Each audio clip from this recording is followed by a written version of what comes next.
I ran into this last week. Here's what fixed it for me.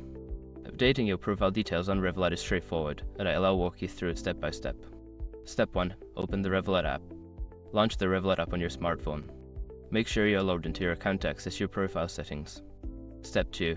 Navigate to Profile Settings. Tap on the profile icon, usually found in the top left corner of the home screen. This will take you to your account settings. Step 3. Select Personal Details. In the Settings menu, find and select Personal Details. This section allows you to edit your name, address, and other personal information. Step 4. Update your information. Edit the fields you want to change, such as your phone number or email address. Be sure to double-check for typos, as an incorrect email can prevent you from receiving important notifications. Step 5. Confirm changes. After updating your details, look for a confirmation button to save your changes.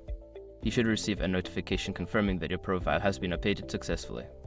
If you follow these steps, you should have no trouble keeping your profile up to date. Happy banking!